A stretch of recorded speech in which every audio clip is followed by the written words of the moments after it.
Kevin and I talk a lot about the fact that our relationship very much kind of mirrored the student-teacher relationship that Bruce and Terry had, because I had never done a voiceover before. Kevin was a veteran, and so he very generously came and took me under his wing and kind of taught me the ropes. I mean, he's still doing that, but he did that for 52 episodes in a movie. So in that sense, I was growing as an actor every day that we were working together, and as a voiceover actor, which is very different than any other style of acting that I'd ever done. So for me, that was the guiding force of doing the character through the series. Was he still had that fire in his belly. He was still, Bruce Wayne, but he was his old, cranky Bruce Wayne. The frustration he would feel that he would then focus through Will. So that was my focus.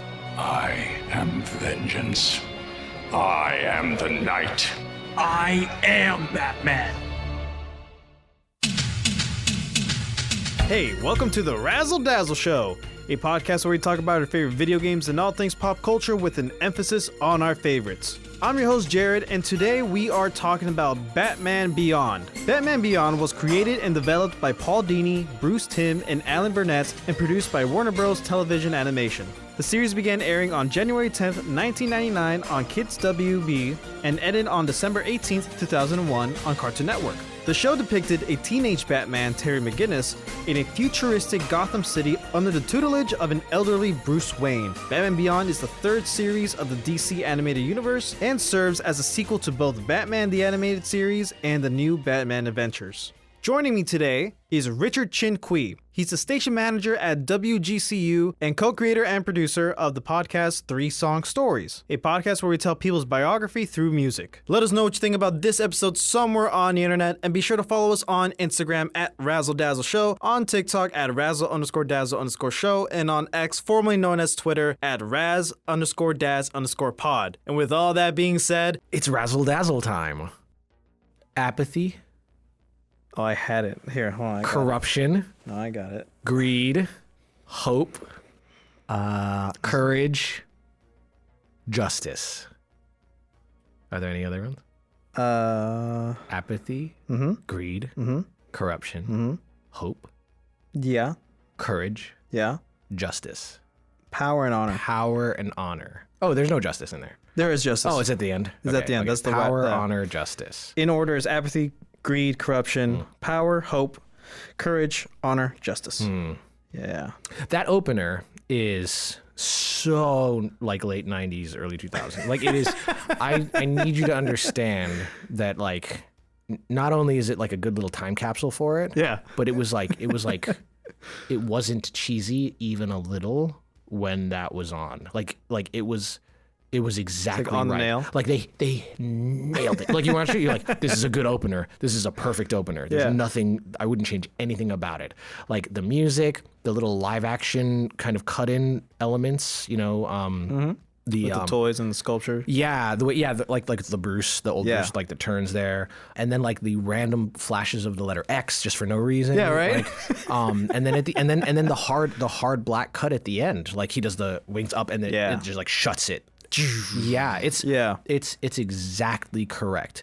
There are only a few things that really do a good job of like nailing how it felt to do media back then. Yeah. Without even then it was cheesy, or it's kind of like, yeah, this is kind of like it. It's a little nostalgic, but like that was like anybody in that era would watch that and go, that's great. It's really solid. I remember watching it, and it really was solid. I saw this kind of interview where they talked about the guy who made that, who passed away.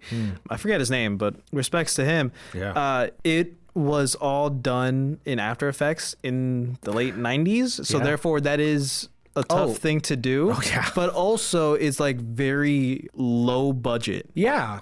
Yeah, but it doesn't look like you didn't generate a lot that stuff back then, so it's all that's camera work. Some of it, which is interesting, right? Yeah, Bruce Timm said that that shot where Batman is surrounded by the Jokers and it's like it turns, and it spins. That was like on his dinner table on a Lazy Susan, and he just worked some camera angles. With an actual toy of like what? Yeah, and of course the Bruce being an actual sculpture, not CGI. But isn't that great? Yeah, it looks like a guy. Oh right? my god, so weird. Like first time watching it. Yeah. Now this might be some retrospective because I didn't grow up with this. Of course. and this is me watching it 30 years later. Sure. Right? Yeah. I was like weirded out. Yeah, this is why I wanted to start here, because like your perspective is going to be interestingly different. Yeah. And some of it is a great, like there's like a continuity for you, because it does, of course, like pick up the ball from the animated series in the best way, like better than any other version. But some of the elements, and the opener is really the best example of it, are absolutely like an element of their time. And, you know, if you want examples of something that is like, you can tell the 90s is doing this thing, but it just doesn't come off as good, is like, and I love it, but like the opening to the animated Spider-Man series from Fox, like at the same time. Sure. Right? But, doodle-a-doo, doodle-a-doo, doodle-a-doo, Spider-Man. But like, it's the same thing. It's the same kind of edgy, grungy, slightly it's done techno, so much worse. But it doesn't have the same amount of, I think, effort and freedom. Probably, I have a feeling, just based on what I know about the production of that show. Yeah. Probably there were some Fox execs that had their hand on the wheel for a lot of it, and they might have gone like, do the opener kind of like this idea, Which is crazy, because I'm sure they wanted to do a Spider-Man. Like, this is something that Fox is like, please, let's do this now, right? Yeah.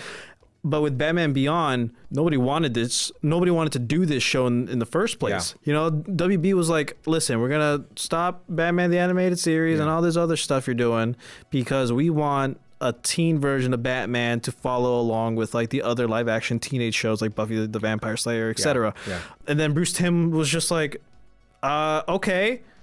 Hear this out. Yeah. Make this. I'm making it up as I go. Yeah. Teenage Batman. Yeah. But in the future. Yeah.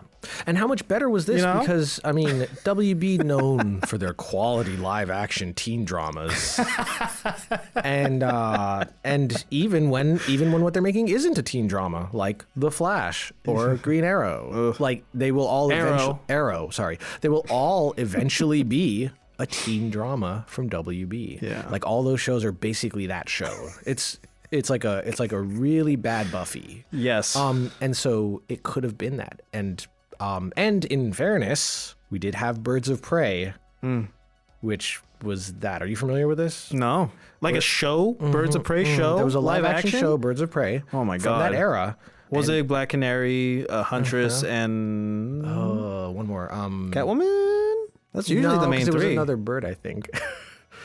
I'll have to look. Maybe it was a Batwoman. Oh, I see. Yeah. Yeah. It's not a bird, I guess, but you know, I honestly don't remember. I watched a little bit of it, but it wasn't good. It was a WB. It was Buffy, but Batman, and also no Batman. So like, okay. And that started a chain of events of many shows in the Batman universe that nobody wants to make the Batman show. Yeah. I think as good as the Keaton movies are, I think it scared people because you have to, for a TV, you know, when it's a movie, you can really hype those moments where your hero appears. Yeah. And so you're excited to see them in the suit, and it's only after watching the movie a few times you're like, this is kind of silly. Like, this guy looks kind of dumb.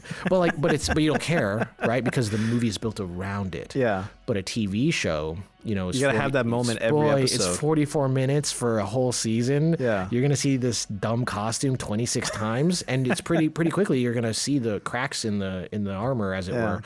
And so I think they're scared of that. It's the reason why it was always, the idea was you couldn't even make a movie like that. And after after Batman and Robin and Batman Forever, that's how Hollywood was like, you can't do that. It took Spider-Man to kind of revamp the idea of like an effective visual for superheroes, and then it took Iron Man to make it like more, we can do this, like accessible. Yeah. So I think, Spider-Man was like, oh, it doesn't have to look stupid. Look at that. That looks great. And then it took Iron Man to be like, oh yeah, you can do like a movie, like a movie. Yeah. If Iron Man wasn't a comic book character, this would be a good movie. Yeah. So Batman Beyond, thank goodness that Bruce Timm can improv, because they probably, I bet they would have gone for that. A cyberpunk teen drama with a Batman character that they wouldn't have to probably pay money rights for, like, because nobody had invented these characters. Ugh. That TV networks salivate at the idea of like in universe, but not existing IP, because we can do whatever we want with it, and the company that owns it, yeah, they're not going to do anything about it because they don't own those characters. Boy, that's delicious. He definitely wanted to have this within the same continuity as it's a straight line. Beats has, and also after that meeting, after like he pitched it, they got the green light. Yeah, they only had like less than 6 months to like do the thing. So create everything, all this new stuff that you're talking about, just from nothing. Yeah, from a half-baked idea that like I remember like Bruce Timm saying in an interview that everybody else on the team, Paul Dini, I forget the others, were just like reluctant at first. Like they didn't really want to make it because they're like, teenage Batman, what are we doing? And then like as time went on, as they started like solidifying the identity of Beyond, it's kind of, you know, they fell in love with it too. And I kind of feel the same way. Not in terms of like, ooh, a teenage Batman, no. Because last time you were here, before the rebranding to the Razzle Dazzle Show, so thank you. So first of all, this is your first time on the Razzle Dazzle Show. This is my first time on the Razzle Dazzle Show. So last time you were here doing the Batman, the animated series episode with me. And, you know, we really dived deep in that, right? And you really opened my eyes to not just Batman as a character, but like to this amazing storytelling that Paul Dini and Bruce Timm, you know, do on a regular. Yeah. And when you told me about BTAS in the first place, you told me that I got to watch Beyond after, like right after. And I'm like, okay. I forgot. Yeah. I have no idea what Beyond is. You know, I've seen of it, and I always thought like it kind of looked a little dumb. It looks super edgy. Super edgy. But back then it didn't. It was just like, oh, cool. Yeah, but like it's like, you know, playing the early 2000s Shadow the Hedgehog game. Yes. Now, like back then, it was like, hell yeah, this is like Sonic with guns. Sonic with guns. Grinds. But like, you know, nowadays it's just like, oof, I don't know if this was a good idea. Feels like a little much. And that's kind of how I was feeling towards it too. So on first watch, and I'm like, you know what? It's actually pretty good. Then for whatever reasons, like whenever I rewatch BTAS, I have to follow up with Beyond because it's just part of the arc. It's part of it, yeah. Well, and especially considering that I think that Justice League and Justice League Unlimited are also part of the arc. And isn't that the last episode? That's the last episode of the DCAU. Is a Batman Beyond episode. Like it's called Epilogue. Yeah, they end that universe's, you know, story in the Batman Beyond universe. Yeah. I think that, or at least time period. Yeah, that's fair. I mean, like Terry is an element in it. Yeah. Like his character is a major plot point. Yeah, yeah. Like I think that it's about him. I think that's, and this is 2 years after the show got canceled. Yeah, I know. I think that's Bruce Timm not only wanting to put a cap on it because it kind of ends unceremoniously. Yeah. But also I think that it's every other character in that universe can kind of go forward.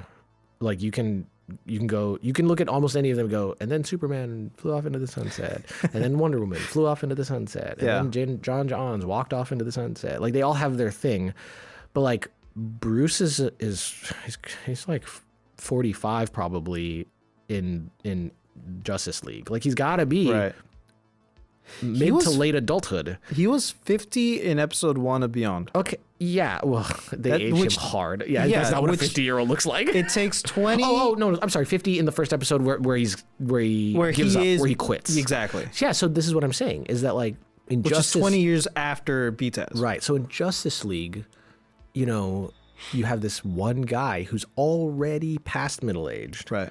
It's not going to be long before he can't Batman anymore because the show had already existed. We already know that there's more after this. So I think that to cap Justice League to touch base back with a character that we've met from the future is a smart move, and we have Justice League stuff in that series, which is also very fun. Yeah, Starro, yeah. And I love Starro because of the Suicide Squad movie. Oh, true. And so like seeing Starro in this context is fun because it's the same guy, just a different thing. Yeah. And Warhawk, who was also in Justice League. Yeah. Unlimited. I like the kid Green Lantern. I like Marina. It's Bartha. Marina. Barda. Barda. I like Marina, the Aqua girl, and yeah, Barda is fun, but we've also met her before, so it's nice. It's nice seeing future Justice League. It's nice that Terry doesn't join.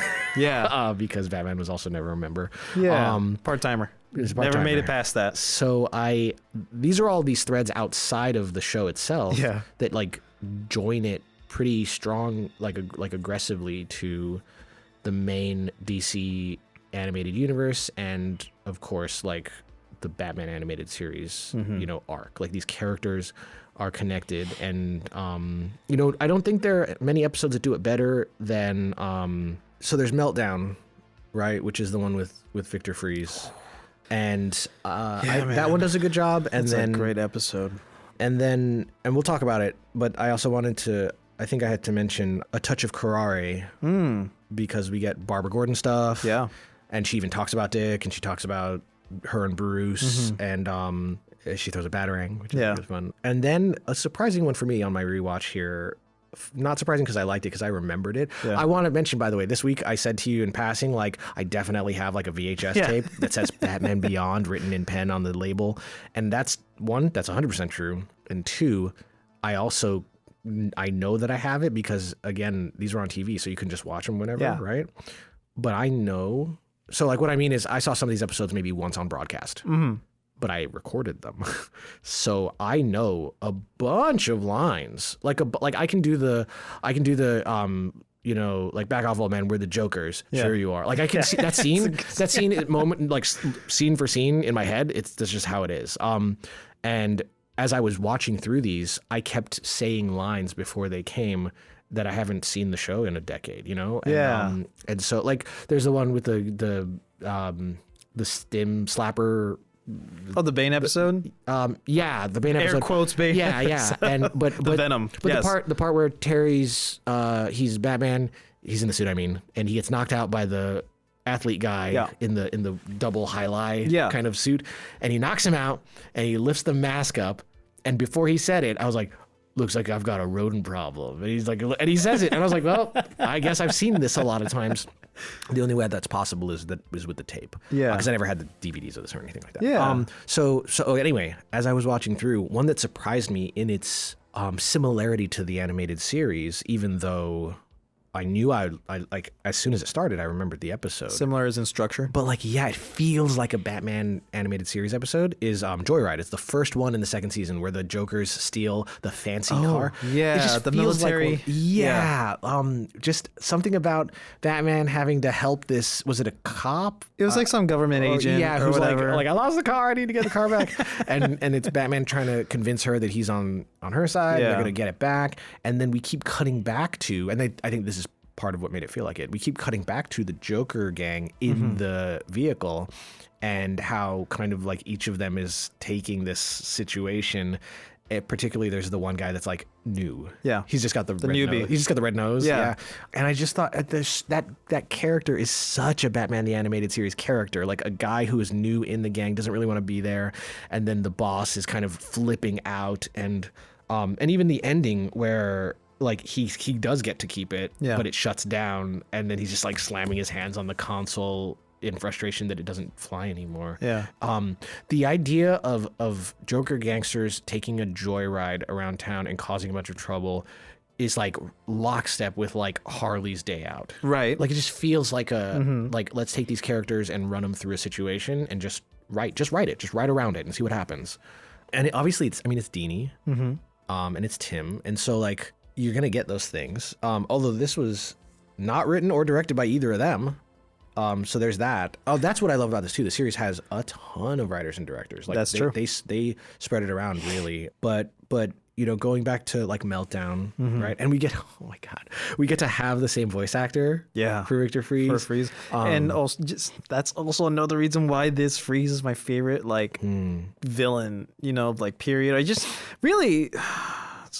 I struggle to say just favorite character in Batman because, this isn't the only iteration of Freeze that I like. I love the Arkham iterations, but think how, what was Heart of Ice episode like? It's 6? Early. Yeah, it's early. Something like that. They came out swinging. Right? Yeah. We got that. I know we had another follow up with like Underwater City place or whatever. I remember that one. Yep. Then we got Sub-Zero, the movie Victor Freeze, a movie. Yep. And then closing it off here is just a overarching storyline for this complex character, and we get like. And even this version of an ending. Even this version of him is complex. Like he's so I need to touch back just a hair with that thing I said about like I feel like Fox had their hand on Spider-Man real hard, right? They couldn't use bullets. Even Morbius couldn't bite people. He had to use like hand suckers. Yeah, okay.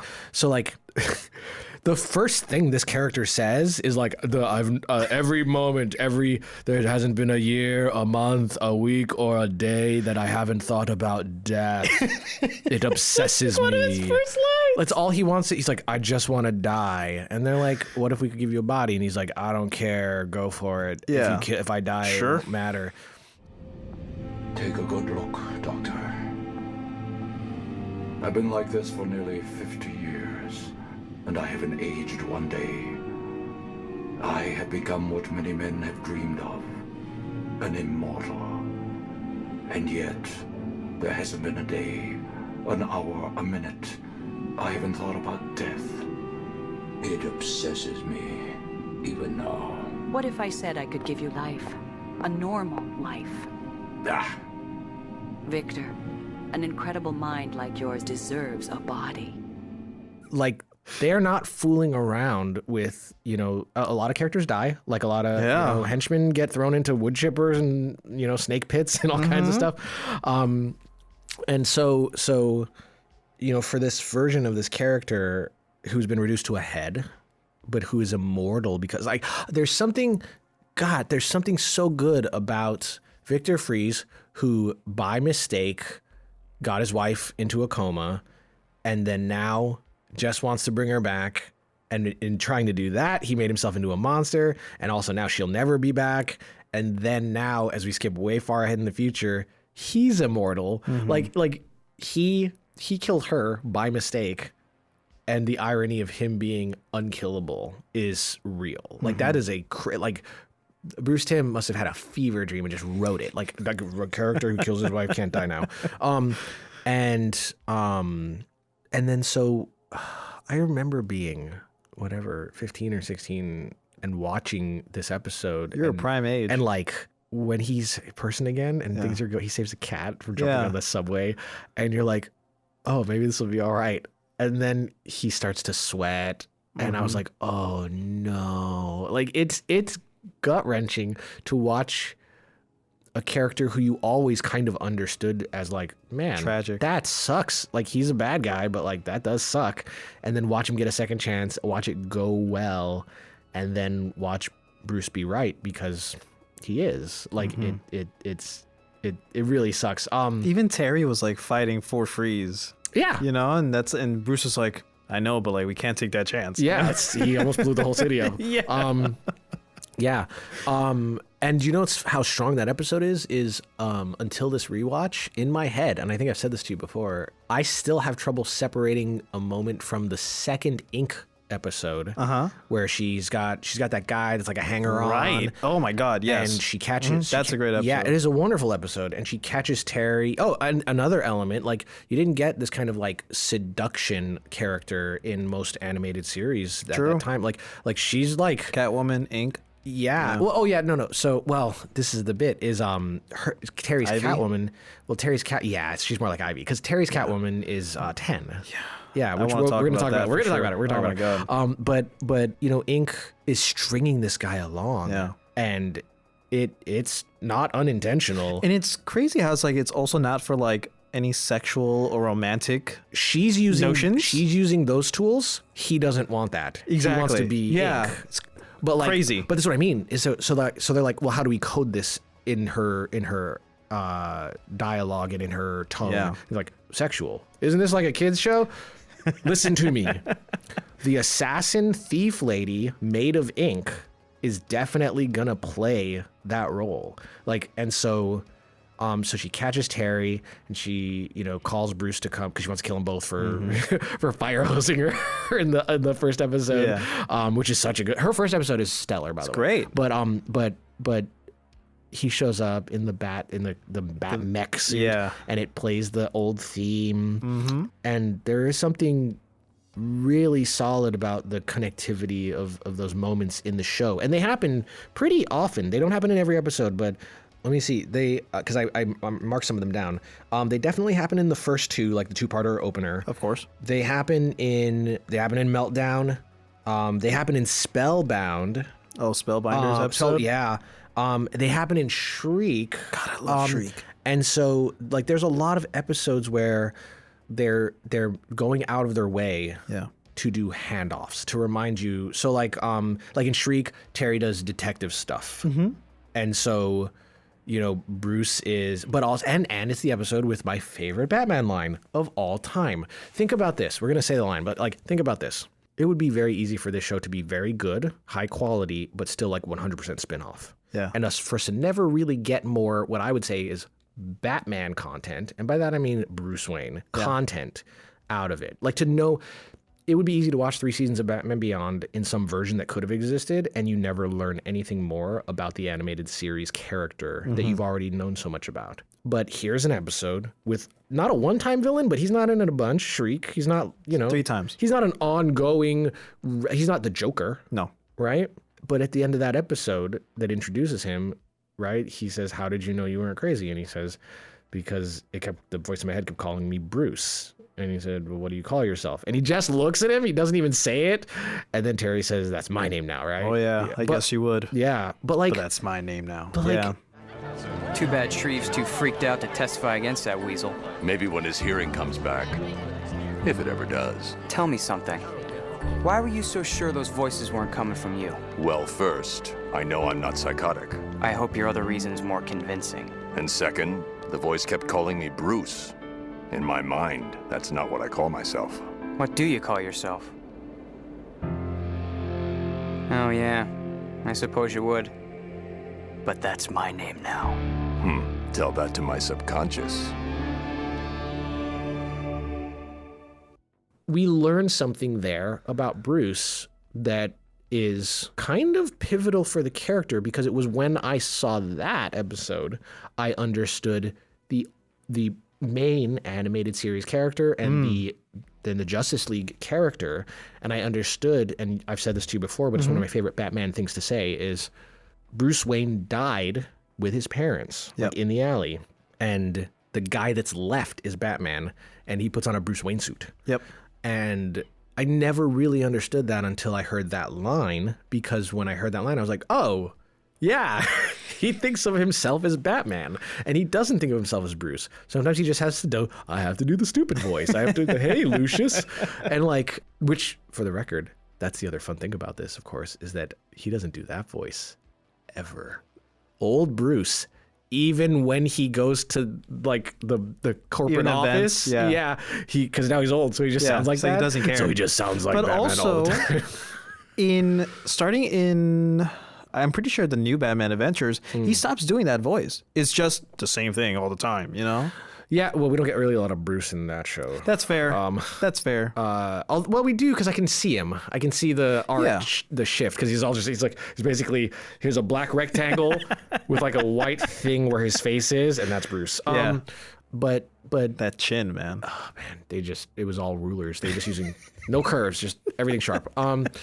So that helped though with this, because this needed a lot of that. But I think that there's something to that Beyond could have very easily just been another thing that Bruce Timm made for Warner Brothers that was like more Batman content, but not very particularly connective. And instead we have all these handoff moments and even deeper. So again, you know, continuity is continuity, and different canons have their own stuff. But like, in the second Ferrari episode, no, in the first Ferrari episode, when is her husband Lucius? Her husband is I forget the character. Is not Lucius. Okay. I remember there's a black guy. I can't remember if it was Lucius. Yeah, Fox. no, it's the new district attorney. Yeah, and he's the target. Yeah, and she's chatting old war stories with Terry in a diner. God, that's a great story. Yeah, and she says I was with Dick. It was just kind of a fling. And then he left. Puppy love. Yeah, he went to what's the name? Bloodhaven. Bloodhaven. Yeah, he went to Bloodhaven, and he was mad because I didn't go. I stayed with Bruce, and Terry goes, as partners. It's like the Anakin Skywalker meme with the Anakin and Padme meme, like as partners, right? Oh. because then she just looks. Yeah, she just smiles with her coffee in her hand, and he goes, "Whoa!" Is his girlfriend? Yeah. Oh, double whoa! Yeah, and so like, but this is canon in this universe. Yeah. So we learn a lot about Bruce and Barbara in this scene. Yeah, like that, and also as kids. As kids, I said that like we're the same age.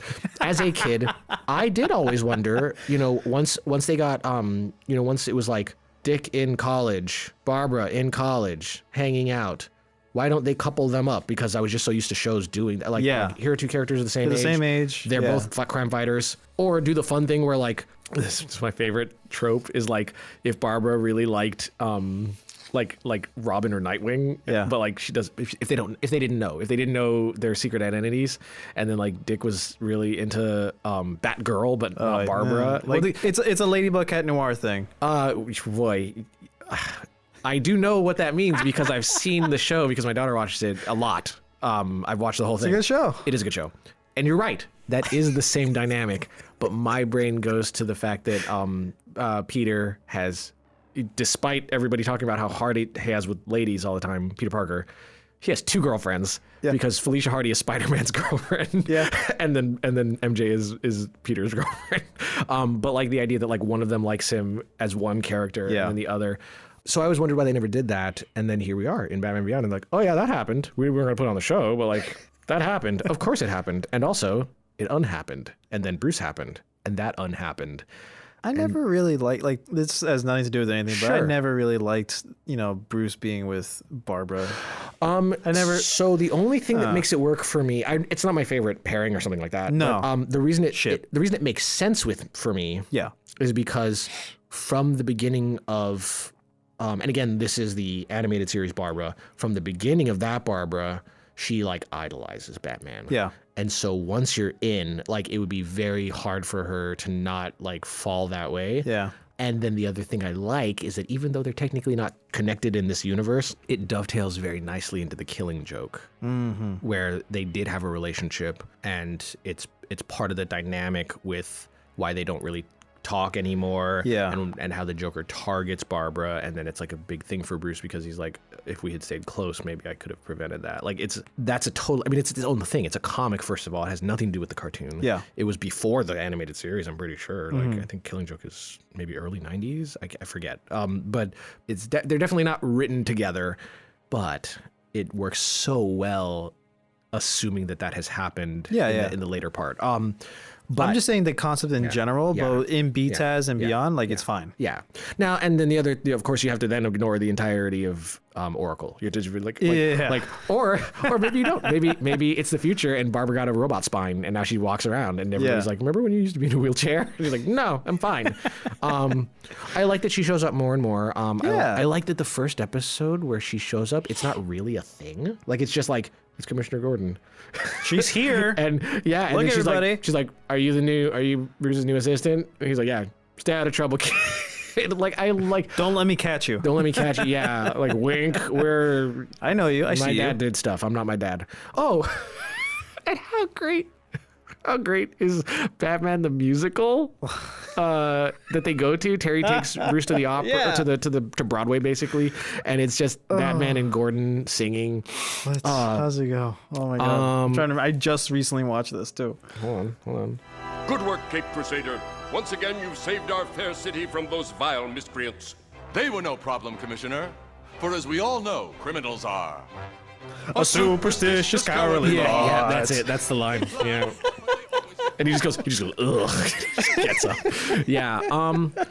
So bad. All that stuff is about connections to the old show. So I wanted to talk about one more thing that came to my mind as I was rewatching about connections to the old show, but it's about giving the new show its place to be awesome. And there are clearly characters that are parallel characters, and there are characters that are whole cloth new characters. Yeah.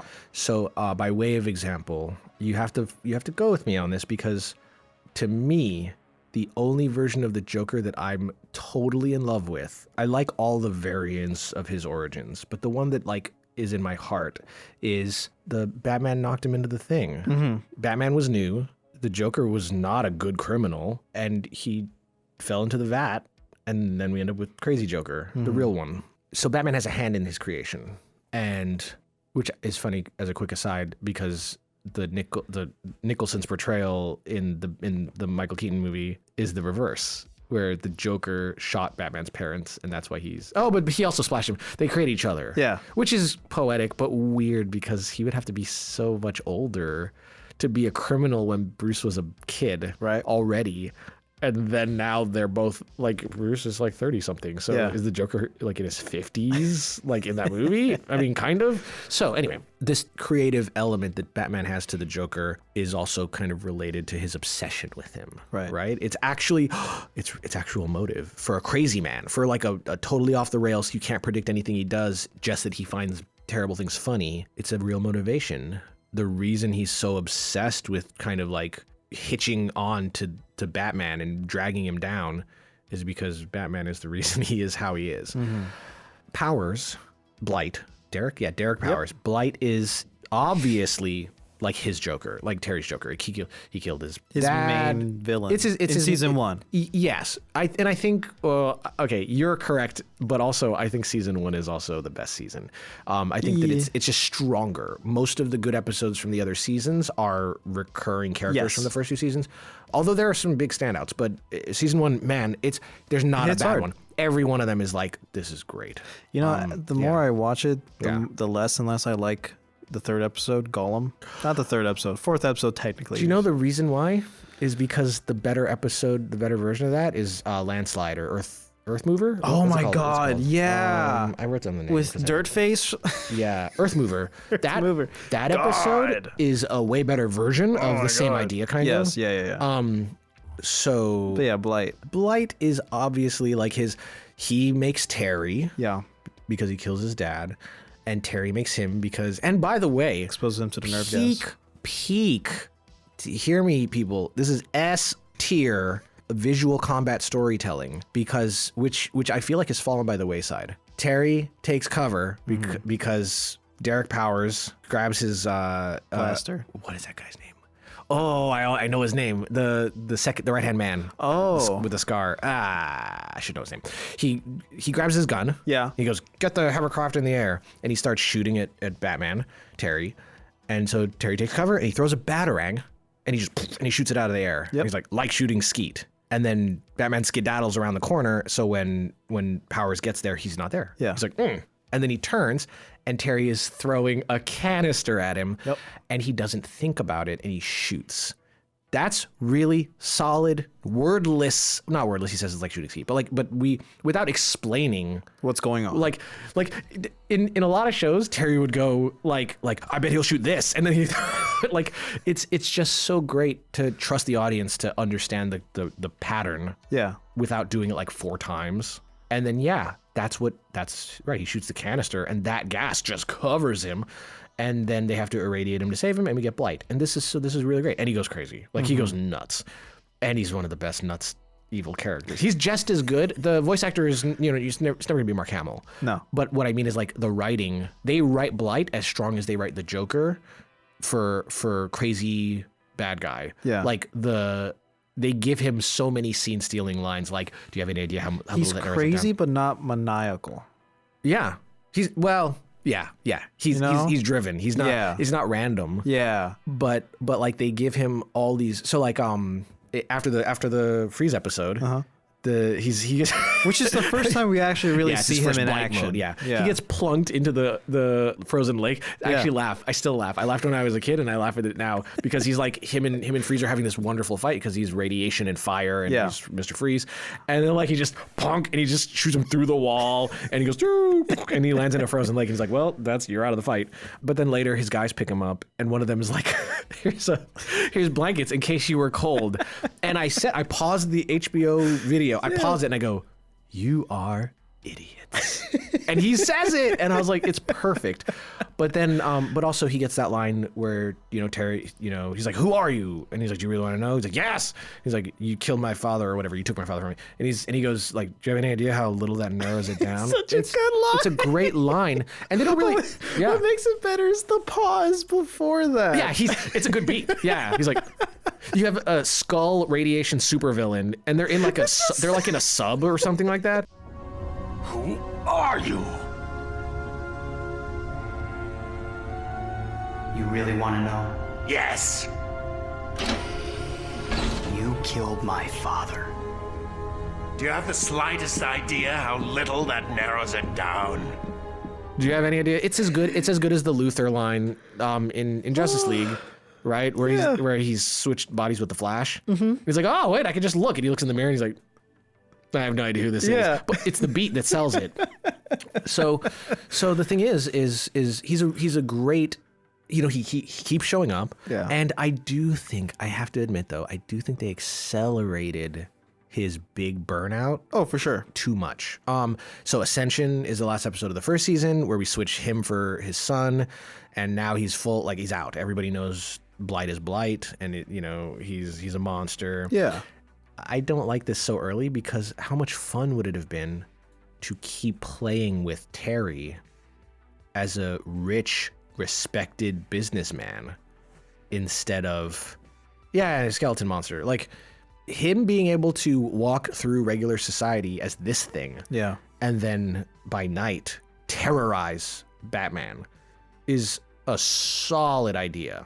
And I don't know if they didn't know how many seasons they'd have with him, or if this was like a network note where they were like, you need to speed it up. But like, I do think that just pacing wise, because you only get him. You get the first episodes where he gets made. You get the freeze one, where he's at the helm. He's like doing this, but like we don't get like that's much like Shriek. Like he's in the Shriek episode, but he's not Blight. He's not like burning people down. So we get like the freeze one, a little bit of a fight there, and then we get the one at the end, the Ascension one, and again it's a big fight. But like after that, he's just Blight. And I think Derek Powers is also dangerous. Yeah. And I think that would have been interesting to have. When you were first talking to me about this show before I even watched it, how you were talking about Blight and kind of his role on the overarching story of season one, and how he's like, he's like this reoccurring villain that has this big kind of looming threat over Terry kind of throughout the season. And I was really excited looking forward to that because, of course, it's natural to make the comparisons to Taz and this and beyond and compare the main villains, right? Joker and Blight. But after watching the entire series, not only the first season, I have realized that this, I don't know if it's a problem with the show, not a problem, but a weakness or something that I don't necessarily like or wasn't prepared for. The underuse of Terry's rogues gallery. Yeah. And I really feel like Blight specifically, because he's supposed to be this guy who has, his foot on both sides of the law, kind of. Yeah. He's controlling Wayne Powers. He's controlling the same company, It's such a strong position to start the character off. Right? And he's the catalyst for Terry to become Batman. He's the killer of his father. He has this so much power, literally and figuratively. I don't know. I feel like there's more that could have been done with him. Maybe, he could have been used more because like I agree. What if we did something similar with the Joker in the first season of Beats-At? It's weird. Or for me it would be like think of like kind of the optimal version of like the Kingpin with either with either Spider-Man or Daredevil, right? It's a problem because he's not like an actual criminal. He's just like in charge of this organization that's definitely criminal, and so like bringing him down is difficult. You can't just punch him to death, right? And so like he gets to mess with our hero. Imagine if after like a few episodes of that, the Kingpin injects himself with like a superpower serum and then runs off into the night. Yeah. And then he's just not in his tower anymore. He's out there a threat still. Like what if, so like we'll do the Spider-Man version. If Spider-Man is trying to figure out how to deal with the Kingpin because he can't just rope him up. And then the Kingpin becomes Venom. It's not like he's not a threat, but that guy was in charge of like half of the city. That's a cool problem for a superhero. It's how you deal. It's Lex Luthor. The reason Lex Luthor is interesting is because Superman can't punch him into next week because he's just a businessman. But he also spends every waking moment trying to kill Superman, like mess with him. Yeah. And so I agree. I agree that Derek Powers / Blight not only could have been used more as the show went, but also they could have really paced out that burn down, because which is also interesting, by the way. I don't think he should never have done it. I think that watching him spiral out to the point where he didn't care anymore about the skin that they kept having to make for him, I think that would be interesting. I just feel like they ran through it too quickly because you only see him like 3 or 4 times before he's like, I can't do it anymore. And he becomes a monster. On the flip side, though, I like that for a lot of his rogues gallery, at least for the most part, there is an arc. Like there is a beginning, kind of middle, and kind of They resolve several of them. Exactly. Yeah, and there's always something new that's brought up, or like a reoccurring threat that's not necessarily one entity, like Joker's, right? Like that's just a reoccurring ongoing Time thing. seems to be moving forward for these characters. Exactly. And that's kind of what I like about how they separate Terry and Bruce, because I feel like Bruce is the best Batman a Batman can be, right? He's but optimal, But I think Terry makes a better Batman because, one, he has a mentor figure, he has a father figure, unlike Bruce, that can actually teach him how to kind of deal with his trauma, but also teach him how to learn from his mistakes, teach him how to become better in a short amount of time, because it's very hard to believe that Terry's like, already up to par in a short period of time in high school. Yeah. Well, right. But also some of that is, this is very smart because the suit is augmented. That too. Right. But then, even not just physically, I'm just talking about like also as a character, as Batman. As Batman, because he also develops, he started as a juvenile delinquent, right? But he also develops a sense of, he wants to do better for not only himself, for his loved ones, but also for the city. His mission is in the same direction as Bruce, but it's not the same. Bruce's whole thing is like, I am vengeance, I am the knight. Yeah. I am here to stop anything and everything that will torment other people. He's a force of nature. He's a force of nature. Whereas Terry is like, listen, I'm going to do this because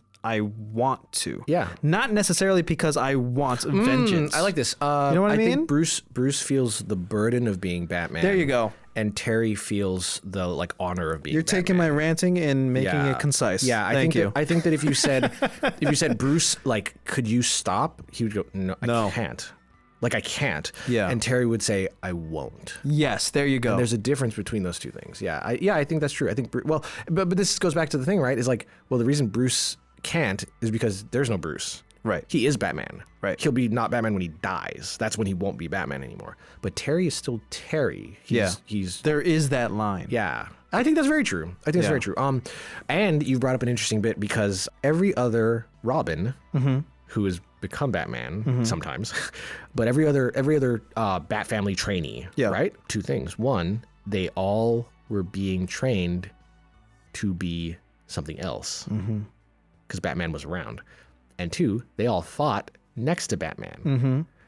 Terry becomes Batman. Terry goes from Terry to Batman. There is no Robin part of this thing. He's like, well, there is no Batman, but there sure should be one. Here's the suit. Go, right? Good luck. So from the beginning, Bruce isn't training a sidekick. There is no one kicking. He has to be the kicker.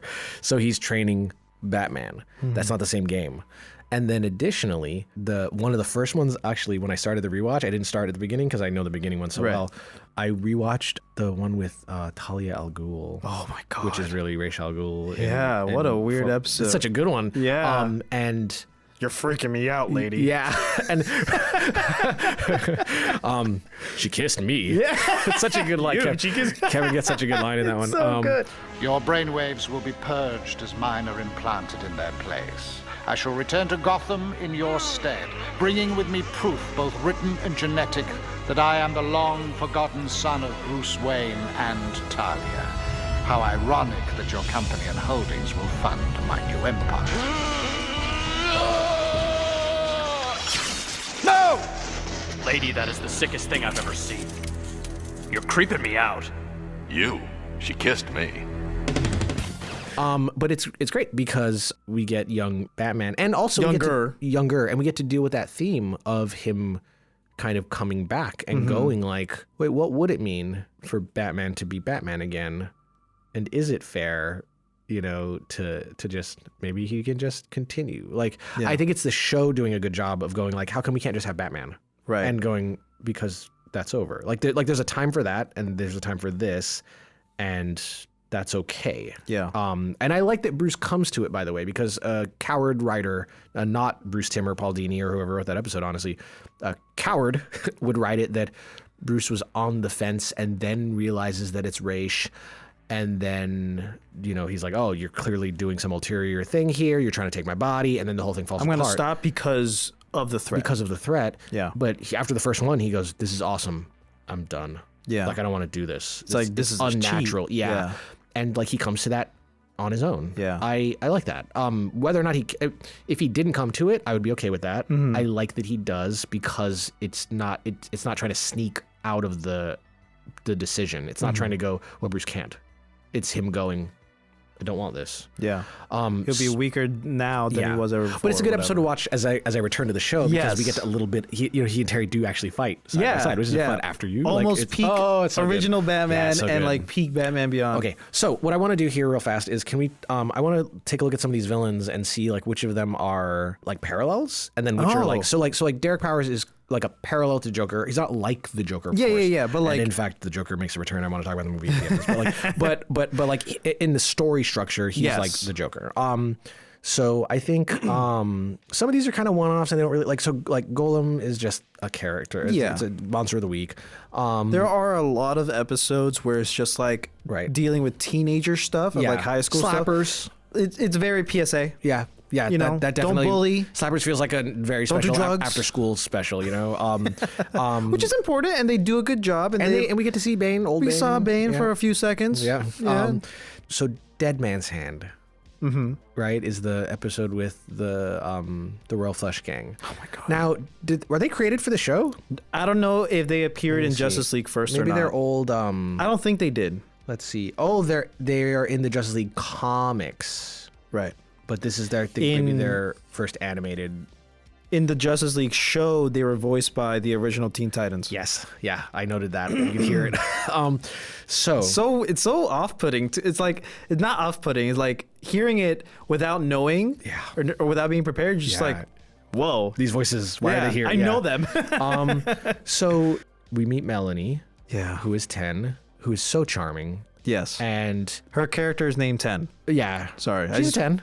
Yeah. So yeah, they're playing cards. And also, like it's good.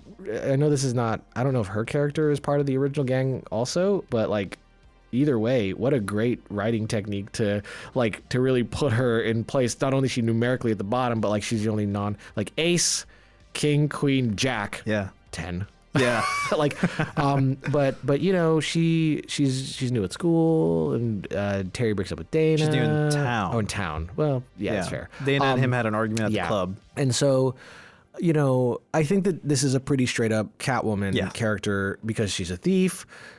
They have very Romeo and Juliet. They can't, but they want to. Yeah. And of course, the show pretty much puts a button on it at the end, because I think Terry even asked, did this ever happen to you or something like that? And he says, let me tell you about a woman named Selena Kyle. So yes, great.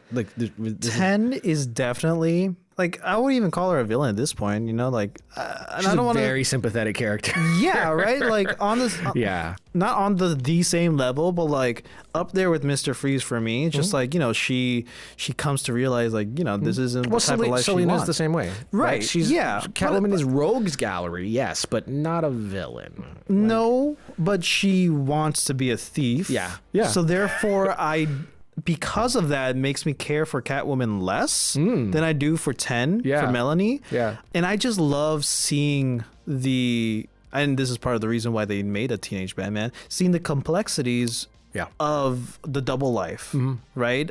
For both of them. Yeah, it's one of the strengths of billionaire Bruce, right? Is that he can just go like, oh, I was on vacation for 3 months in the Alps, so that wasn't me. And they'd be like, yeah, I guess he was. Like, if you don't see Bruce for months, you go, he's on vacation. He's doing whatever. Why would you ever come to work? Yeah. But like for Terry, he has to go to school. He has to I love the complications, and you know, stressing on his relationship with Dana. You know, Melanie comes into his life. You know, it adds a lot more complications to it. There's just something I love about that. Yeah. Terry sucks for being, you know, a two-timer, but also that's his life. If you really, you know, he's living two different lives. That's not an excuse. But point is, I love that both Melanie, Terry, and Batman have a relationship with each other. Yeah. And it's complicated, but like, and her family rejects her because of it. Like they basically leave her to die. And and it sucks that like there's only 3 episodes with them. Yeah. Again, this show could have really gone for like 6 to 7. 3 episodes with the Royal Flush Gang. Yeah. No, Melanie is in all of them. Yeah. Never mind. Yeah. All right. So worth noting, Meltdown. We don't get a parallel character. No. Terry's tragic villain is Mr. Freeze again. Yep. He's so strong as a character. They're just like, do it again. Yeah. Okay. And they don't do this often. There's only 3 characters from Batman's Rogues Gallery that show up here. Yeah. Which is Freeze, Bane, and Raish. Kind of. Technically the Joker, but... Oh, right. I'm talking... Yeah, you're right. Kind of. We'll talk about it. We'll get about it. We'll get about it. You'll get there. Okay. So the Heroes episode with like it's like the Fantastic Four kind of. Oh, that was a weird one. It's a weird one. It's not bad. It's actually a solid. No, it's good. It's a solid episode, but it just doesn't have, I think, like longevity compared to the other ones. No. Okay, so Spellbound. But I'm sorry. No. But to at least give credit where credit's due with that episode, it really shows the dynamics of like this branded to be superheroes and then Batman. Oh, sure. Oh, like no. Batman's actually trying. Oh, they're definitely playing you know? with the it's like a meta episode. Yeah. Especially because remember at the time, like a lot of other superhero shows were like the animated Spider-Man thing, right. And the like, you know, Superman was still going. I think the animated or like people wanted more of. Can't you do more Justice League type stuff? Can't you do more Superman type stuff? And it's like, what is this with the acid techno with guitars and there's a lot of, this is very dark looking. What is this, right? And I think they were like, yeah, that's not heroes though. Like that's not just because they look a certain way doesn't make it like a good hero story. Okay, Spellbinder. I think he's all right. I think he's all right, and I think he stands alone. Like you could try to connect him to like Jervis Tech, but I don't think it's really there. The only thing I think this also falls upon with most of the villains, in my opinion, other than Melanie, that one of the great things about Beats is there's such a focus on why these villains, air quotes, become villains, become who they are. Sure. We kind of get some of that with some of these villains, with some of these rogues, with some of these rogues. But, you know, when we first see them, it's just like, this guy's doing this thing, here's his shtick. Then, like, the second or third time they come around in the next season or two, then we learn a little bit more about him. But Spellbinder isn't really one of them. He's just like a crook that manipulates kids because he's a psychologist. Now, cool concept for a villain. And great design. Great design. The art is amazing. Now, here's a fun bit, because... it is not it is this design. This character is an original character. Yeah. But it is not an original Batman villain name / power, because there is a guy named Spellbinder. Oh. And he looks like that. Yeah, I saw that. And that's kind of bonkers, but it's very Golden Age. Isn't it silver? Is it gold or silver? That is a Silver Age comic. Yeah, you're right. I know things. And just, you know, the polka dotty, like that. It's you know, it's a lot. Very abstract. This character in Batman Beyond is spectacular. And also because it messes visually with you. Yeah. Do you know what? If you were really trying to draw it, it would be the Scarecrow. Ooh. Because they show us, like, Hallucinations. as a viewer, you're seeing something and right. you don't know if it's real until the show shows you that You're it right. isn't. Especially that second episode with him when Batman is framed for killing Mad Stan. Yeah. God, that's like the best. The murder framing is really that's the solid. best utilization of Spellbinder's abilities. Nothing for his character. So Shriek stands alone. He is so good. Shriek is a Batman Beyond villain. Yeah. He does not, like, I don't think there is a good parallel. No. And I don't think there needs to be one. The fight in the silence is a spectacular sequence, and when the music comes in, so like silence, and then the music starts to lift, and it's not the sounds from the fight. It's just this scoring. It's a solid fight. And when his thing gets broken and you hear the car horns and stuff, I can hear that still, like, from when I first saw it. I know exactly, like, the and there's a baby crying.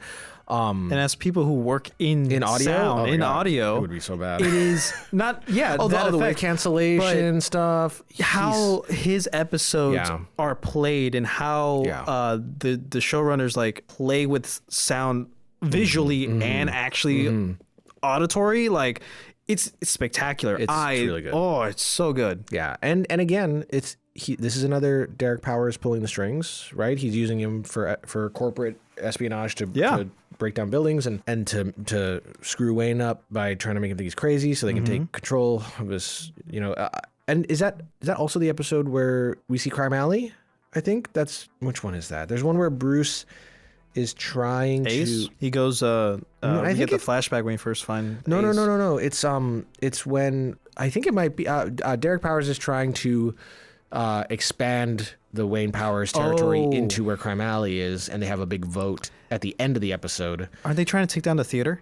Yeah, so like at the beginning, beginning of the episode, he comes before the board and he's like, I think we should have a vote, and then we have the whole episode, and then at the end they vote and they vote. It's like all for, and like there's like two guys, and then all against, and you hear nay, and the whole episode ends with Powers just going, the motion is defeated. Yeah, clack. I think that's that one because I think he was also like knocking over buildings. Yeah, that's what he was hired to do. Yeah, but like I said way back at the beginning of this thing, we get the great Bruce line from Shriek. Yeah. We get a fight sequence that's kind of hard to beat in the show's run. I think it might be one of the better ones. And again, not a parallel Batman character. Like, this is not a villain to like, well, we need a Killer Croc kind of a character. Like, it's just he is a thing. It's a very smart design. Curare also, I think, kind of stands alone. Slade?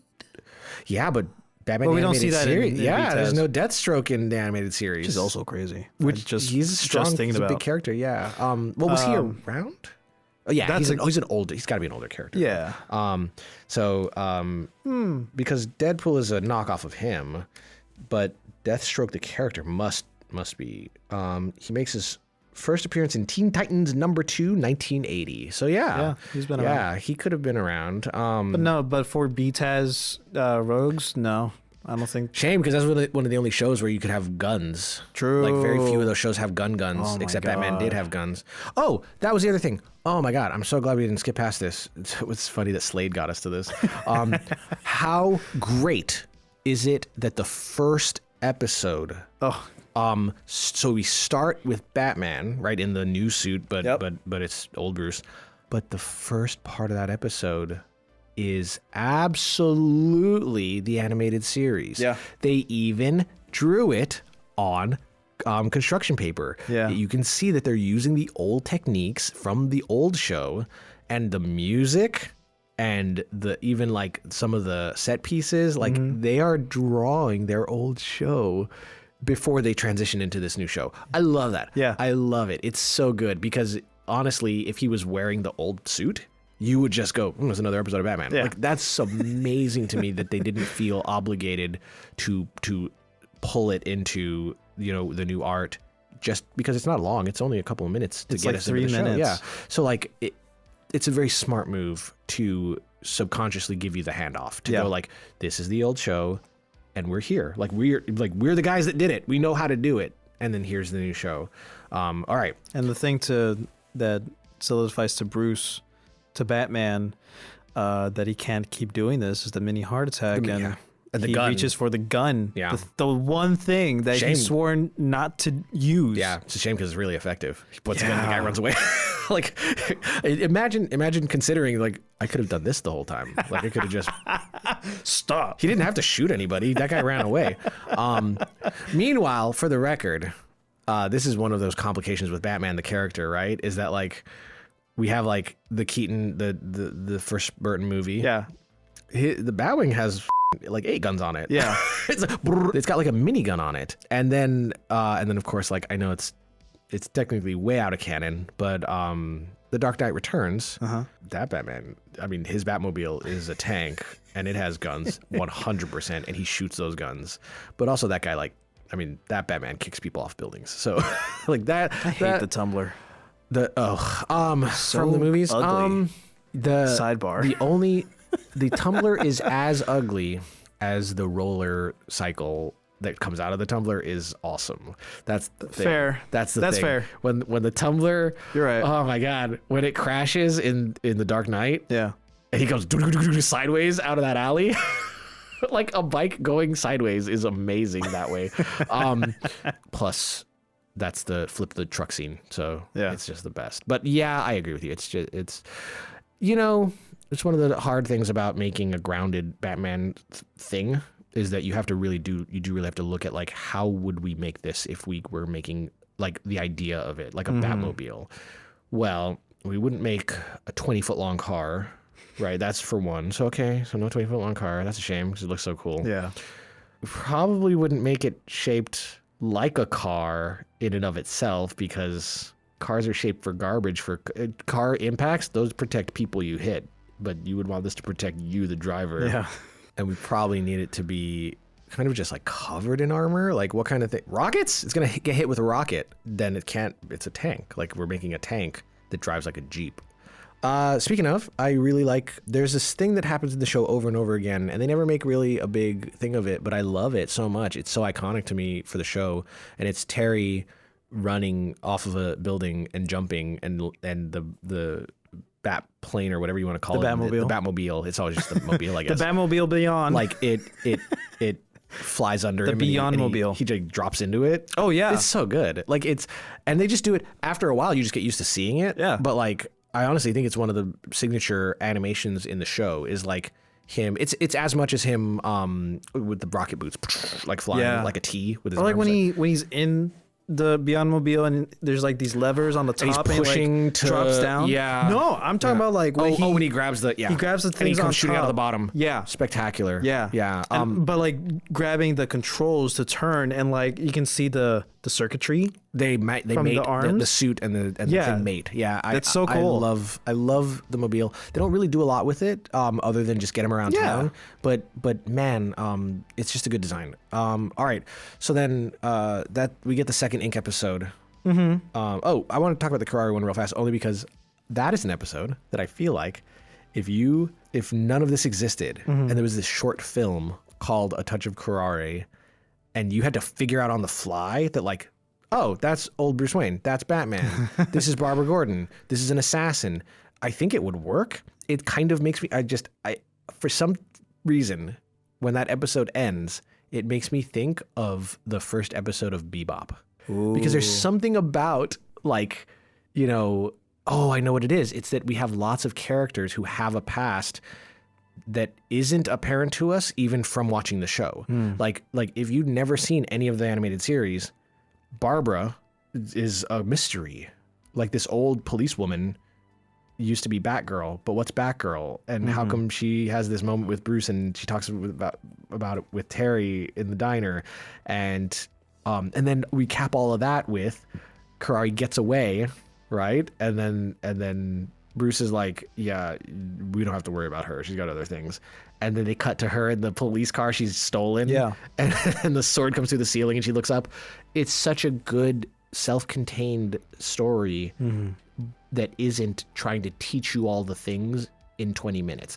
It does that thing again that I mentioned where I really like when the writers of a thing respect the audience to be aware of stuff. And so they don't have to go, well, what if they didn't watch the episode before this? Which is a big deal back then because it was just on TV and then it was off. Yeah. So like instead of having to go, now we need to remind everybody who these characters are every time we start an episode. Instead, it's just like, good luck. Here's 3 characters and then an assassin lady. And again, yeah, I think you could mention Deathstroke, but again, like it's just there's no thread between them. No. And especially because she doesn't talk, you know. So the rest of the show, Bloodsport, which has with Stalker. So like he's Kraven the Hunter from Marvel, but like but he's not a character from. You know what's great about that one is he's great in it. Like as a like you kind of are like I want to see this guy hunt Batman. Yeah, right. But Batman, it's a nice little foil. Yeah, I guess Batman doesn't have really. I mean, I will admit the first half of season 2 has some of the strongest shows seasons or episodes. So like Joyride, the one that I love, like that's the first episode. Earthmover is the second episode. It's a good one. I don't know if Earthmover would get on TV today. Like the dead guy who's trapped underground, who's sending his mud golems to attack the dad and beguile the girl that he's in love with from that's his daughter. Oh, it's his daughter. You're right. It's the she got adopted by the company owner. Why are they together all the time? They the guy that's not in the dirt. Yeah, that's just like his business partner. It's his business partner, and because of the accident, he just took care of her. Yeah, he became. That's what I'm saying. Adopted. So he's a surrogate. Like so there you go. And so he stole his daughter. Right. And then the end where he's lost, they're getting away, and the rock slide blocks them, and he just uses the last of his strength to break that apart so they can get out, and then he dies before the collapse. The shot of his eyes fading out before the whole thing falls apart is amazing. And you know, the trapped puppeteer character is not a new character. There are several shows, there are several anime, there's several comics that have a character whose body is broken in this way. Even it's very recent. Jujutsu Kaisen has a character like this. Like he's stuck like basically like in a bathtub, working a robot body. They did it in Invincible. The super smart guy who's everybody thinks he's a robot, but really he's just a super smart person running a robot remotely. Like these are not new ideas, but this is a long time ago, and also it's executed kind of perfectly, and also on a show that they knew it was like 7 to 14 was like what they were shooting for when they made it. It's really, really solid as a way of like developing a villain role. It's a one-timer. He doesn't show up again. No, that's it. He's a one-timer. What a story. And you know, that's also, you say villain role, but like he's not necessarily a villain. He's a guy that got screwed. Well, I was gonna say when I said villain, I meant I know what you meant. He's like Mr. Freeze. Yes. If the only episode of Mr. Freeze was Heart of Ice. Yes. Because that's how that ends too. Kind of. Right. It just kind of all falls apart, and he kind of gives a But like comparing him to Clayface, I think is also like the best way to go about it, because you know Clayface is also he got screwed by his partner. Yeah. Right. Yeah. And he's also a tragic character, and he doesn't want to be this, but he's been pushed too far. Which of course is, we get a little bit of Clayface in Ink.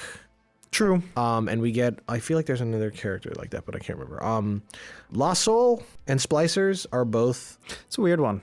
Splicers is a weird one. It's very after school special. Yeah. Right? Just plastic surgery. Yeah. And like futuristic stuff, because of course this would happen. Yeah. We get Lost Soul. I love the guy trapped in this is Ghost in the Machine, right? The nice thing about Lost Soul is we get to finally have Terry's been training, but we don't really see training. We don't see a lot of it, because if you're Dick, you've done acrobats because you're a circus kid, and then you have to learn to fight, and you have to learn to drive, and you have to learn to fly a plane, and you have to learn all the Batman things, right? If you're like Bruce, I was gonna say Bruce Tim. If you're like Tim Drake, you have to learn all of it because he was just like a regular kid, right? So he's not even athletic the way that like Dick would have been, right? Yeah. Okay, but if you're Terry, you put the suit on, and he's athletic. We see him in the wrestling scene in the first, but like. He's not notable. It doesn't have to be. He comments that the suit has to be at least 10 times regular strength. Yeah. He's probably undershooting it.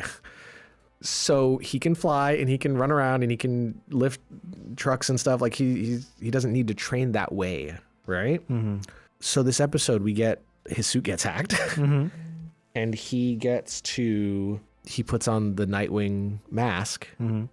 and he has to fight the suit without a suit. And there's that line of like, what makes Batman? Yeah. The man or the suit? Yeah. Yeah. And I like this because this is not a question in the original show, because even though he has a suit and he has all the toys, although there are in most of the iterations of Batman an episode or two somewhere where he loses like all of his stuff, right? And he has to like gut it out without it. And those are great episodes, but they're not usually like about him being awesome without it. It's just like a tension point. Like if we take away the belt, what happens? What can we do with that? Yeah. That's an interesting story, but there's not an overarching like, is Batman if you take his toys away? It was not. I mean, yeah, of course. Like everybody knows that.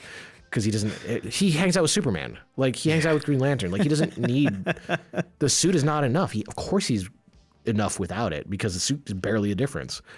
But with Terry, the suit's a big difference. Yeah. And I think that hangs over the show from the beginning is like, could Max have just put the suit on and become Batman? Right. And so you go, well, Terry is Batman because he's earned it. And this is him earning it. I think it's a good episode. Hidden Agenda is the one with that skull-faced Joker guy. The guy, he's wearing like a trench coat. Oh. Looks like Solomon Grundy, kind of. Right, the high schooler. Yeah. That's where Max finds out Terry's Batman. Yes. Yeah. So this is, that's an interesting point. This is a pivot point in the show because there's like a man in the chair now. Yeah. Or a Max in the chair. An Oracle. An Oracle. Yeah, fair enough. But even though Bruce Wayne was also filling that role. And there's some tension there. They do that bit a bit. Yeah. We do more Royal Flush. We do more Spellbinder. Rats, which is a character who is... Pack Rat. Yeah, Pack Rat, right? But this character has existed before. There's an episode in BTAS where there was like some guy... is with the Condiment King episode where there's another... there's a movie. There was a movie named Willard in 2003 about a sociopathic guy that he's got a terrible life and he realizes he can communicate and control rats. Then he kind of just goes off the rails with it. But I feel like that's based on like a DC character. Oh, it was a 1971 film. Same name, same idea. And then they redid it. I remember the 03 one because that was, I was in college. I just wanted to see if it's based on an older comic thing because this character has showed up in Batman the Animated Series and this version shows up here. It doesn't feel like a cultural touch point, like a man that can control rats, but there it is showing up, and I don't think it's... And there is a villain called Rat King. Yes. Which is, what the new Arkham VR game is based on, think about that. Like, is a recurring thing in Batman. So I like it because of that. Like the guy that controls rats. Again, another one-off character. Yeah. I honestly don't... Oh, I do remember this. The Mind Games episode, the psychic one. Yeah, where these psychics like kidnap a girl. Yeah. God, that episode is sick. Like they play with so many things in that episode. It's a looker. Yeah. But also one-offs. Oh, they do two Yeah, because the one after that is the one with the kid. They think there's a ghost at the school. Oh yeah, that's still Willy Watt. Yeah. So just another one. Another Willy Watt. Yay. I don't know if it's a strength or a weakness, but it's something that Beyond does a lot that differs from BTAS.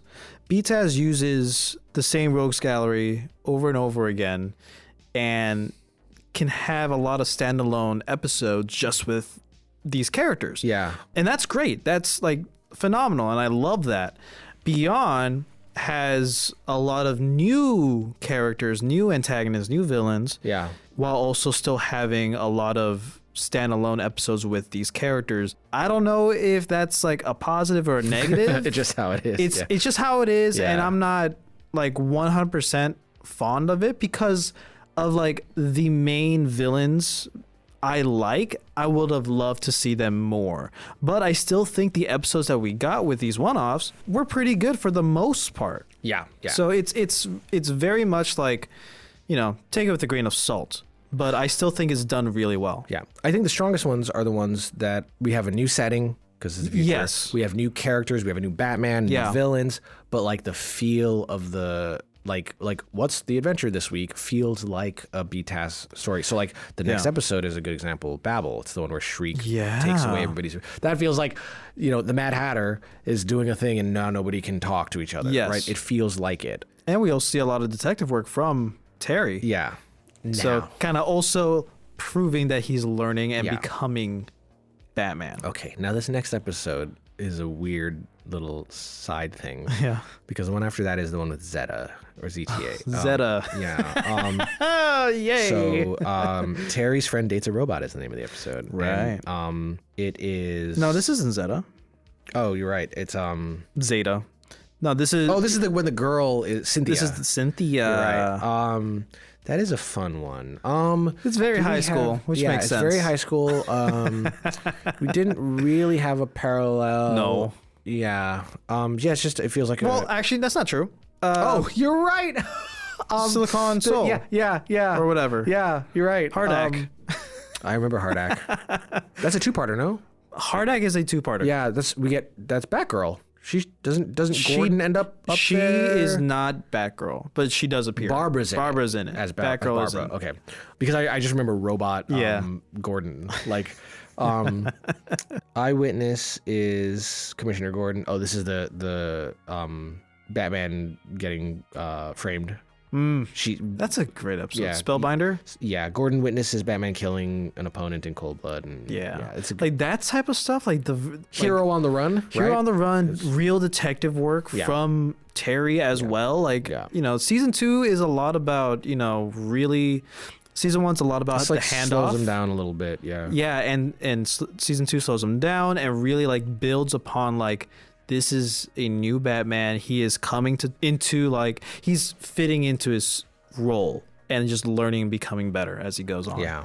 The next, there's Zeta. So, yeah. Okay. So, Zeta was another show. Yeah. That Zeta Project. Yeah, the Zeta Project. That Project ZTA. Yeah. And they were, Warner Brothers was trying to make it go, and it was it's interesting because they don't look really the same. No, I saw a clip of the version of it. It's weird. On the show, because he's got like a head, like a regular face, kind of, and in this one he's got like a boomerang shaped head.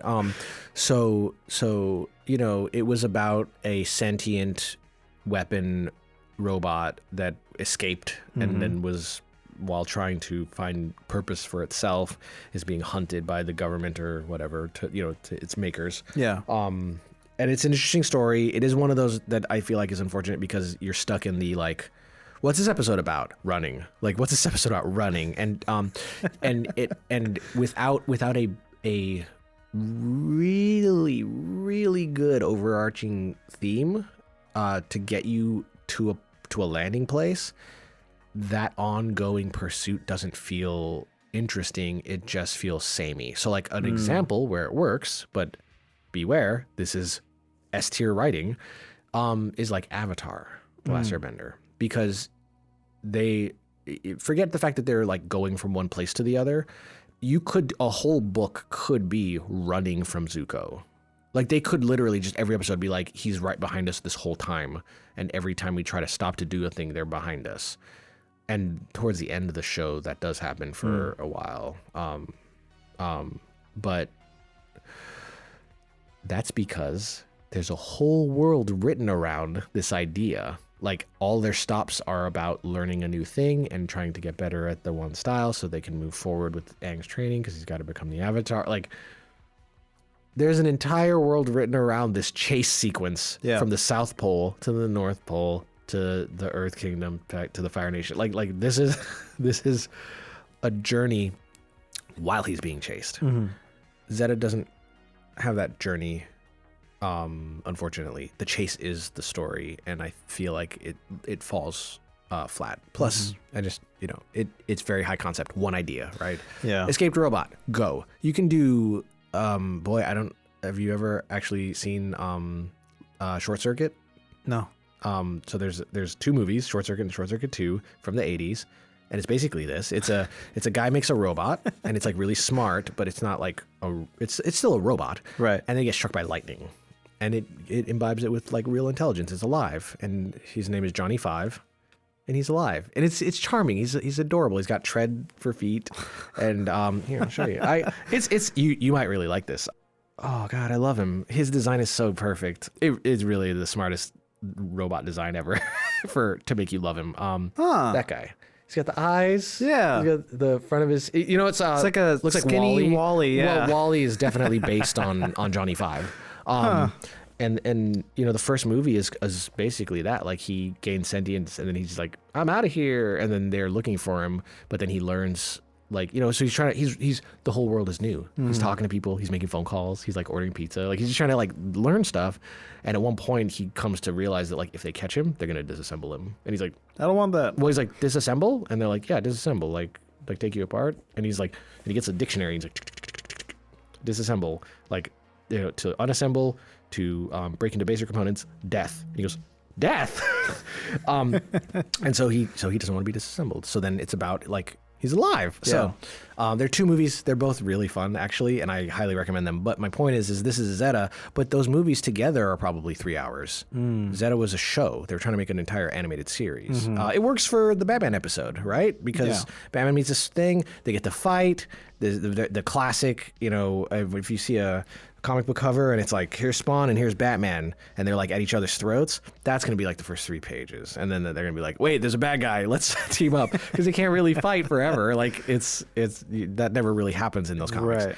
And so we get to see them fight, and then, he realizes that Zeta's a good guy, and he's going to help him escape. And it's a fun episode, but it is weird because it's definitely promotive. That's definitely what it is. Because there's another new character within that gets created in this show, and okay. Yeah. So some of these I didn't get to. The Last Resort. That's Terry Goes to the Resort for Bad Kids. Oh my God. I remember in the back of my head. Doesn't he spend most of the episode as Terry? Yeah. So that's a Terry episode. This is a great episode because we get to see. This is like when Bruce is Sticks? Yeah, Matches Malone. Matches Malone. Oh God, I love Matches Malone. Yeah, when he's doing a lot of his work without the suit and without even Batman stuff. He's just being Terry, Detective Terry. Another great episode. Which is another PSA. Which is another PSA episode, in fairness. Yeah. We get another Karari, which is great. Yeah. But also more Karari. Armory is actually... That's a good one. It's Lock very... Up? Yeah, that's Lock Up, yeah. It's very Saturday morning cartoon. I don't know if you know this, but his... before they settled on Lock Up, he was going to be called Deadbolt or something like that. Too much. They were... Maybe. It's a cool name, though. Or they're just like, that's a door. It's a cool name. Like Deadbolt. Sneak peek is the reporter, the gossip reporter. Oh, right. Who threatens Batman. Yeah, and he sinks to the center of the earth. That's crazy. Rough. That's a rough one. Plague is the team up with Stalker episode. Right. To fight Cobra. And this is where we meet them, right? This is the first time we see Cobra. I don't know how I feel about the snake guys because they're just, it feels it's on brand. Like, it feels right. It doesn't feel out of place in the universe. It just these feel definitely like the kinds of bad guys that would be kicking around in Neo Gotham. But most of the show isn't very Saturday morning cartoony. Mm-hmm. The Jokers are a little bit, but even them are... So, as an example of the Jokers not doing it, the very first Joker we see is the one that, tries to rob the lady on the train, right? He comes on, he makes a joke that's not a joke, and then he asks the lady to pay for a joke that she didn't ask him to make, and then he goes to steal her purse, and Terry stands up to him, and he does, a mock kung fu stance, and then pretends to fart and runs out of the train. That's not Saturday morning cartoony. Saturday morning cartoony would be that guy rushes Terry, and Terry beats him up because we know now that Terry can fight. And then there's 3 more Jokers, and either Terry has to run or they a chase sequence ensues, right? That's a Saturday morning. Hey, get back here! Yeah, McFly. And then he ducks them on the way to school. That's the beginning of the episode. Yeah, that's a good sequence, but that's a Saturday morning cartoon sequence. I'm just saying these snake guys are very Saturday morning cartoon. That's fair. Except they do, in the later episode, definitely throw... in the last episode. They're in the last episode. That's true. They throw people in the snake pit where they definitely die. This guy just jumped. And the last guy does it to himself. Yeah. there's a suicide at the end of this show. Yeah. Where a character goes, "I'll be remembered." I did like, good. I'll be. Yeah, he's oh, man, and he was wrong. Poor guy. So What you an know, idiot. I often think about because his costume is a different color. He was to orange. signify rank. Yeah.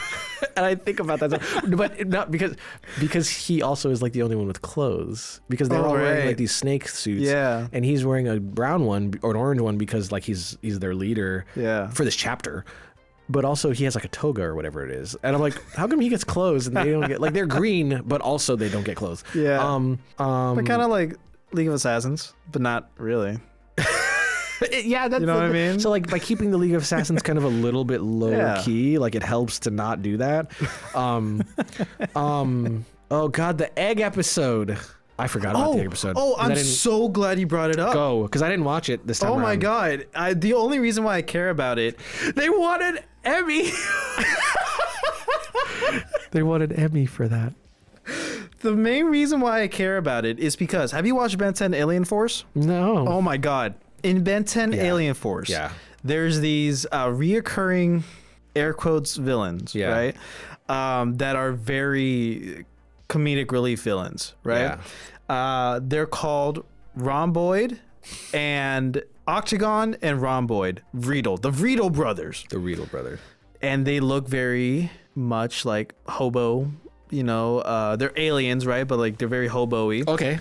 And they have a mom called Mama Vreedle. They look exactly like the mom and the two kids in that episode with the egg. Oh, interesting. They look exactly the same. So I'm sure that Man of Action, whoever, you know, in charge of writing this show, and I'm sure, and I will bet it was Paul Dini. Because he's in everything, right? Yeah, he's super, I mean, prolific is not enough. Yeah. I would bet to my bottom dollar that this is a direct reference. Okay. So when I saw this episode, I'm like, yo! And like the dynamics are the exact same, and it's hilarious as a Ben 10 fan.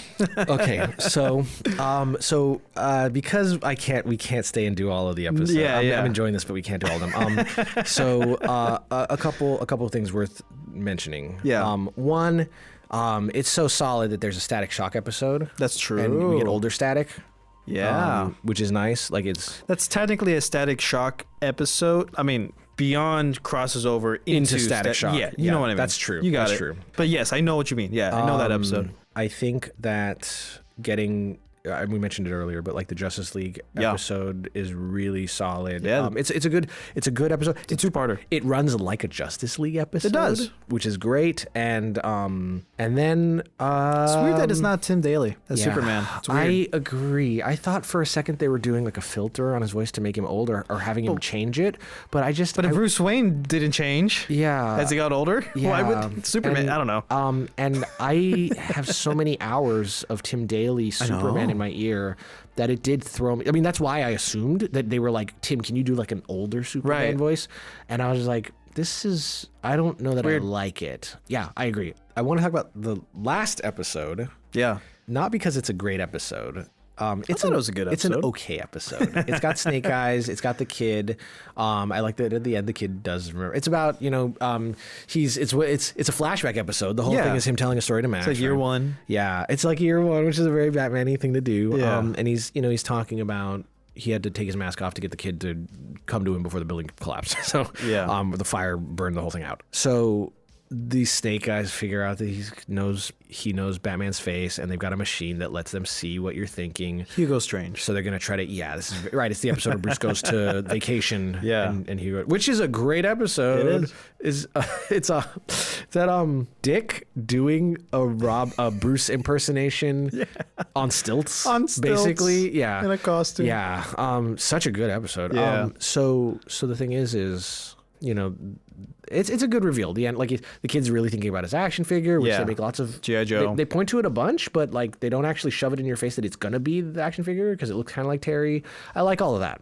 And at the end, when the little bit at the end is really solid, where he's like, "How do you know he doesn't recognize you?" And he's because that was him. They just ran by because I come here every week. Yeah. And then we see the kid probably does recognize. Yeah. Which is nice. All of that's great. And also G.I. Joe Cobra. Yeah. Reference. Here's the thing, though. Here's the thing. Shriek has seen Terry's face in like episode whatever 6 of the show. Yeah. The first I'm not saying the state guys know that. I'm saying there is a character. The whole point of this episode is it's a couple of characters. That's true, but I just mean like it's right there. Like he walks in pretending to be a pizza delivery guy, and they have like a whole conversation, and then he's like, "Who are you?" And then he kicks him, and he's like, "Oh, that's Batman. Like it's got to be Batman." Right. I think it's interesting that the last episode of the series, which is obviously not intended to be the last episode of the series, creates this plot hole where like Terry's like, it's really important that nobody ever knows who I am. Max, be careful. Don't let people know I'm. And it's like, Terry, do you remember when you like ate with a villain and he definitely got a good look at your face? Like, and that guy's around. Yeah. But the real end, of course, is epilogue. Do we want to do the end? Let's do the. Wait, I want to talk about Ace's episode real quick. The dog? Yeah. Yeah. Is that season 3? That is King's Ransom. I think that's the end of season 2. Maybe. Let's see. Ace in the Hole. Ace in the Hole. It is a good episode. God, it's the dog fighting thing. This is peak BTAS storytelling in Batman Beyond. Therefore, peak Batman Beyond, where we see a member of the Bat family. Yeah. Ace the Bat Hound, air quotes. I think the best iteration of Ace, other than in Crypto the Super Dog. That's a deep cut, I think. Yeah, I love that show. But the big dog, the big Great Dane. I know. Black Dog looks Ace so good. Is so good. For just. It's like the Appa Lost episode or whatever in Avatar, right? Like it's there's so much pulling or tugging at my heartstrings for this dog that not only do I care about, but our characters care about, and like we always see them like almost crossing but just missing each other throughout. We see a lot of detective work from Terry. We see like some more character building. We get flashbacks. Bruce. We get flashback stuff, which is always delicious. Yeah, flashbacks for also Ace. A lot to do. Very much how I feel with Bond from Spy Family. Yeah, sure. When we had his backstory episode, bro. Yeah. It's so great, grounded, but also like very. Yeah, it's not Batman. There's not like a dog villain. No, like no, it's just like mutated dogs. Yeah. It's really good. Solid. Did the show ever make do a bit? I feel like they missed an opportunity if they didn't. That the Royal Flush Gang has that guy Ace, and then Ace is also Ace. Yes, they did. Okay, we brought our Ace, and he's like I did too, or something like that. Yes, exactly okay, that. Good. Okay, exactly. I could hear it, but I can't remember if that's just me making stuff up in my head. Yeah. Okay. Yeah. That exactly almost word for word happened. That's a solid episode. So I think before we do the end because it's just such a cool little thing. Yeah. I think the movie. Yeah, it's a great film. So they took it out of Max. What's up? What's up, man? I became my mind was blown when I saw it because I didn't look at anything about it before I watched it. Yeah. I popped it in. It was a DVD. I popped it in and it started up. And when the Joker first appears in it, I was like, oh shit, it's Mark Hamill. I know that his name is probably like on the cover of the thing, but I literally didn't look at anything. I was just like, it's Batman Beyond. It's a movie. I've never seen a Batman Beyond movie. I want to just like. How old were you? Oh, I was like in college here. College? It was like when it came out. Okay. And I was just like, I don't want to know anything going in. Of course. And one, boy, it doesn't disappoint. But two, when the Joker appears with the smoke and the laugh, and Hamill really yanks it out of the old show. The face that they draw for Bruce is so good. And this is gonna be a weird transition in wrestling. Okay, forever in the 80s there was the rivalry between Hulk Hogan and the Ultimate Warrior. They were two sides of the same coin. They were both unbeatable, and so you make them fight each other because they're unbeatable. And the Ultimate Warrior had left and retired, kind of, or he just stepped out of the scene, really. And in like 2002 or something like that, there's this night I'm watching, and Hulk Hogan is in the ring, and he's at that time he's fighting for like the bad guy faction, NWO, and they're all in black and white. And in the middle of some moment of doing bad things, I'm sure, in the ring to other characters, the lights go out, and this music starts to play, and only people who had been watching for like 20 years, like for me, I was a kid, like I was a little kid when I had seen it. Yeah. So for me, this was barely a memory. But this moment, I'm a teenager. I'm in like the end of high school, and the lights go out and this music starts to play, and I'm like, I know this. And somebody steps into the gangway, you know, the walkout area, and they're silhouetted. And as soon as I see that silhouette, I know that it's the Ultimate Warrior, and I recognize the music. And they cut. It's amazing. They cut the camera to Hulk Hogan's face, and he's making that face.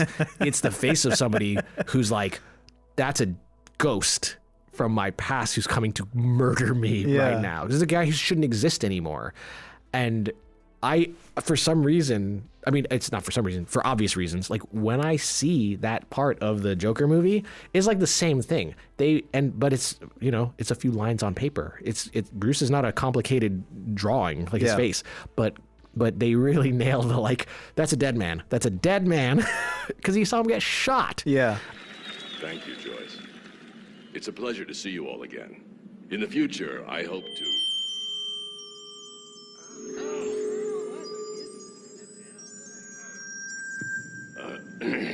spend time getting to know each member of our company, learning about you individually.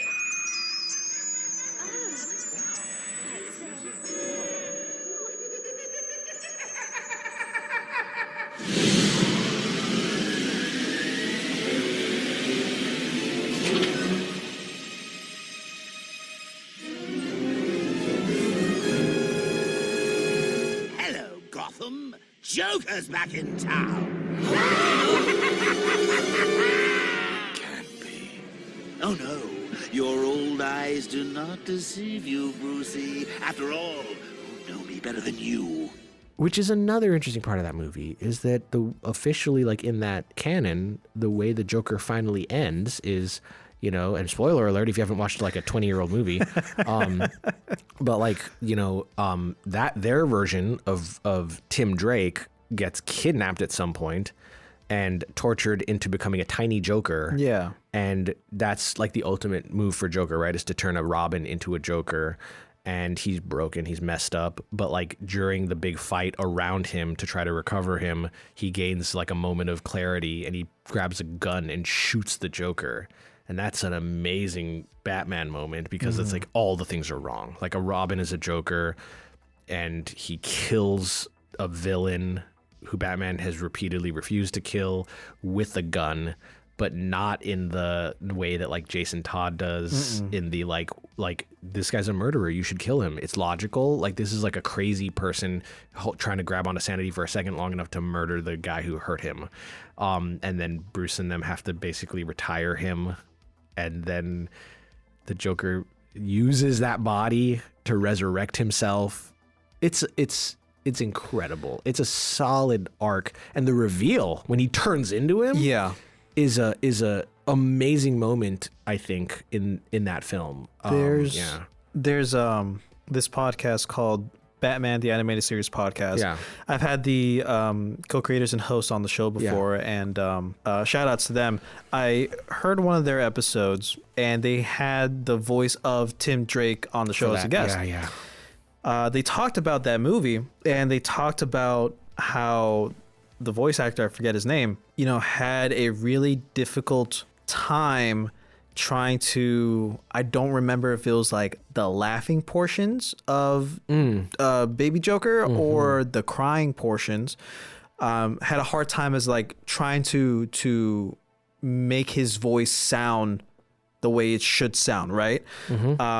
So he kept trying over and over and over again, and it ended up, you know, he couldn't reach that I don't know, octave or point for his voice. So Andrea Romano had to step in and sub in. For that. That makes sense. Right? It's a solid. I mean, they nail it. Cool little fun fact. And of course, you're working with. I mean, you know, you're working with Mark Hamill. Yeah. So you gotta, you know, it's gotta sound good. It can't be flat because he won't be. Do you know what's funny? He played in a film. The actor's name is Dean Stockwell. The older Tim, not the little kid. Right. And he was born in 1936, just so that you know where we're at. In 1948, he was in a movie called The Boy with Green Hair. Which is an interesting thing. Crazy. For that character to have, because he was a kid at the time. It was 1948. Right. Yeah. So just a weird little, he was in The Secret Garden in 1949. He's done a lot of, it's actually kind of crazy how long this career is before being, like this. So, I think the movie is maybe, I think Mask of the Phantasm is probably the best Batman movie. Definitely the best one out there. I think, but this is a very close second. I feel like that's fair. Stands on its own. I think if you've never seen Batman Beyond, it suffers a little, but I think if just piece of context. But I think if you've seen Batman the Animated Series and then haven't seen Batman Beyond, it's fine. Oh my god! And so it's I like the Dee-Dees. As Harley being Harley's their mom, Grandma Harley, or Grandma. Yeah, I think so, or whatever. Yeah, whatever. I like that, like a lot of movies for animated shows do, it shows its lethality at the beginning, where Joker just kills a guy, one of the other Joker gangsters, because we're used to characters dying in this, but not like so easily, and not quite as much almost on screen, I guess I would say. So I think it's a really solid movie, and the Return of the Joker could be so cheesy. It could be so dumb, and it's not. It's like a thriller, which is what I like about it. It doesn't feel like a superhero movie. It feels like a thriller, because they're like, it's impossible. Like a thing has happened, and we all agree it happened because he's right there, and he also knows that Bruce is Batman, and he also knows that Terry is the new Batman. Like, he seems to know a lot of things, but we don't know how. So it's impossible, but it's happening, but it's impossible. And so you have to detective our way through this thing, and it's got a lot of turns and twists in it where we think it's like one person or the other. And a lot of great moments too. I just, there's hardly anything will beat the interaction between Joker and Terry in that warehouse towards the end. It's a solid, Terry is just mocking the Joker, and like that's like really getting to him. That's something Bruce never could do because it's not how he operated. Exactly, and that also adds to another layer of how much air quotes better Terry is at being Batman. Yeah, or at the very least, we're not trying to replace the animated series Batman with a young person. Yes, we are creating a new character to take the mantle. What are you doing? Fighting dirty. The real Batman would never... Told you didn't know me. Funny guy. Can't say the same for you. Impudent brat. Who do you think you're talking to? Not a comedian, I'll tell you that. Shut your mouth! The real Batman never talked to you much, did he? That's probably why you were so fixated on him. Don't play psychoanalyst with me, boy.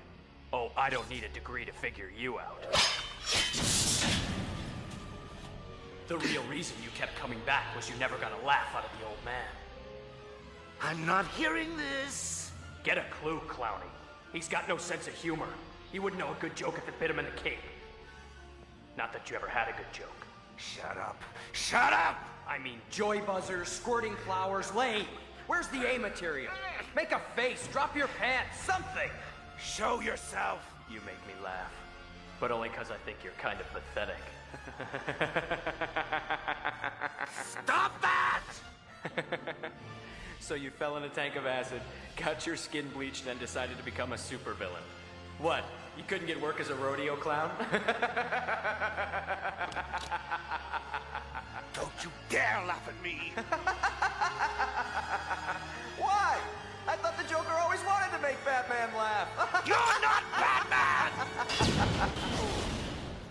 Which is ironic, considering the thing I want to now talk about, which is the show's ending, which is not Batman Beyond's ending, but Justice League Unlimited's ending. Yes. Which is Batman Beyond's ending. Yeah, the episode's called Epilogue, and it's, without getting into the twists and turns of the episode, it's basically Terry's heritage. Yeah. And he comes to figure out. So again, spoiler alert. So I'm gonna actually give a real one here. This is an actual spoiler alert. So if you don't want to know this, skip to a time that Jared will say now. An hour and 51 minutes and 10 seconds. Okay, because this is a real reveal. And if you are watching either of these shows, Batman Beyond or Justice League, it's a good moment and it ends the show. So like you really kind of want to not know it ahead.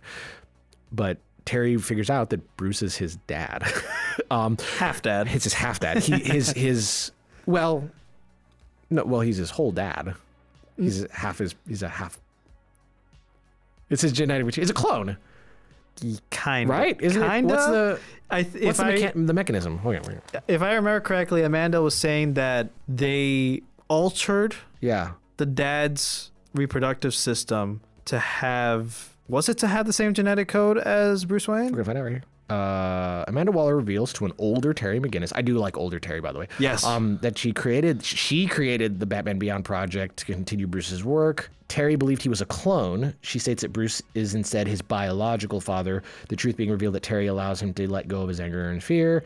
He calls his longtime girl, he calls Dana and proposes. So I think they just like Houdini'd Bruce's DNA into Terry's mom. But the thing is that it was injected into Terry's dad so that he would have therefore more Terrys. Bruce sperm. Yeah. Mm-hmm. So that makes sense. Comics. They DNA jacked Terry's dad. Yes. There you go. Here's the deal. Two things. That means there are two of them running around because Terry has a little brother. Oh, he becomes Robin in the comics. Well, but this is what I'm saying. Yeah. So there's two of them running around. Yeah. Because they're both Bruce's sons. Yeah. I see what you're saying. Crazy. So, hey, wouldn't it be fun to see Damian Wayne into this? Like Damian would be like 40. Oh my God. Like older than Terry by 10 years or 15 years or something like that. That would be a neat little dynamic.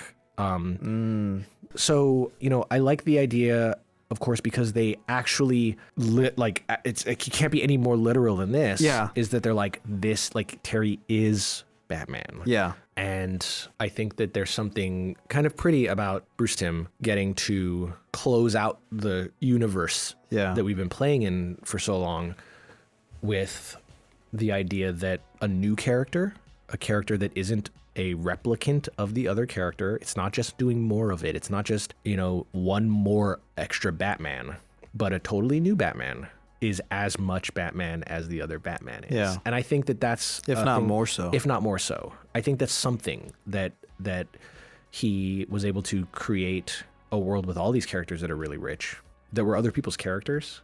Mm-hmm. Some of them are his. And breathe life into them that I think exceeds way beyond their origins. I think as much as I love a lot of the comic iterations of these, Bruce Timm's universe is like the pace setter. Yes. It's the standard by which a lot of these characters are designed and measured against. Yeah. And so I'm really glad that he made this other show that almost was probably live action if it got made at all, and would have been instead of a thing that it could have been the same way that you said there was a Birds of Prey. Like that, you could have. We could have been talking about some other show. Yeah. And you could have gone. There was like a future Batman live action show in the end of the 90s.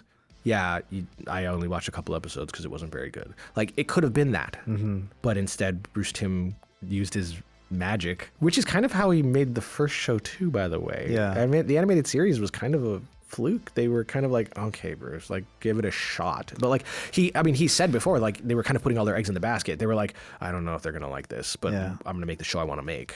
And then they made it, and they were like, we'll make more of that. I think that Batman Beyond could have been a lot of other things, and instead we got more Batman. I think I mean more by volume, but also, like you just said, by quality. We got more Batman than we had before. Yeah. And I think there's something there. Yeah. Yeah, I think the biggest takeaway from Batman Beyond, the big through line, I think, is dealing with legacy and that handoff, right? Yeah. I mean, even in the intro, those words that you said at the beginning, a lot of those not only correlate with the villains, like Ink. Love it. Yeah, you're correct. Spellbinder, Shriek, Blight, but also has to do with Bruce and Terry and their relationship and what Batman means, what it means to be Batman. In the comic that the Batman Beyond comic that we have here right now, one of the big themes in that one, it's called Neo-Gothic. Yeah. Is that Batman stands for hope, stands for a lot of these things. And I really think that with Terry being in a position. Yeah, that's new. That's new. That's I was agreeing with you. That's new. Yes. He's not a harbinger of justice. Yes. He's like a symbol that the city can rally behind. Yeah. And the way Terry was brought up, he's a basic clone son of Bruce Wayne. Amanda was planning on recreating the whole, traumatizing, kill the parents with the phantasm, whatever. Batman needs trauma, whatever. Couldn't do it. Okay. But against all odds, something still happened. There was still a catalyst to fling Terry into becoming Batman. But the way it was handled, the way he dealt with this trauma, completely different than what Bruce went through, of course, like we mentioned earlier, like if Terry didn't have Bruce and just then it would be more or less the same. But that's not what the show is. This show is, yes, passing along not only what Bruce made Batman to be, to stand for, but as the name implies, Terry goes beyond that. I love it. You know? That's good. Yeah. All right. Well, hey, I appreciate you having me in for this one. Because no, thank you for doing this. Like I figured what better way. You were here for BTAS when we talked about BTAS. You were here when we talked about Batman period. Like 2 years ago or something. I figured like this is probably the best way to really close the loop, kinda, right? And I kind of feel that same way, the whole Bruce Terry thing with our relationship. Oh, thanks. You know what we can do now? Yeah. I'm because I'm like 5 or 6 behind. We should do the cinematic animated universe, because that's a totally different animal, but I think it's some of the best Batman content. The DC AU? The DCAU like Justice League arcs. Yeah. Well, we could do Justice League also, but no, like the Teen Titans versus and Batman. Oh, and the Robin, movies. like all those movies. They're some of those are some of the best Batman content. Yeah, Judas Contract, man. Judas Contract is spectacular. Great. So, but that's a different episode. Yeah. So stay tuned. Well, thank you so much, Richard, for doing this. This has been in the making for a long time. Absolutely. Yeah. So, all right. Well, thank you so much for being on the show. My pleasure. And we'll see you next time. See you next time.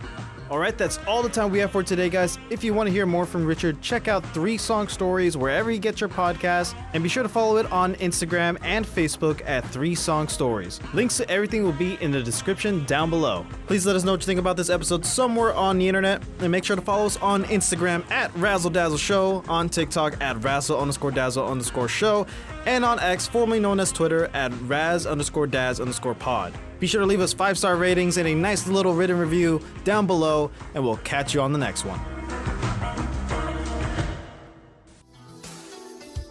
Next time on The Delta Quest. Our heroes are splintered, loyalties shattered. Will Urzak be able to save himself from the cold embrace of death? Will Pike be able to save the townsfolk from the Lich's wrath? And will Wuzzy make it home in time for the big game? Find out next time on The Delta Quest.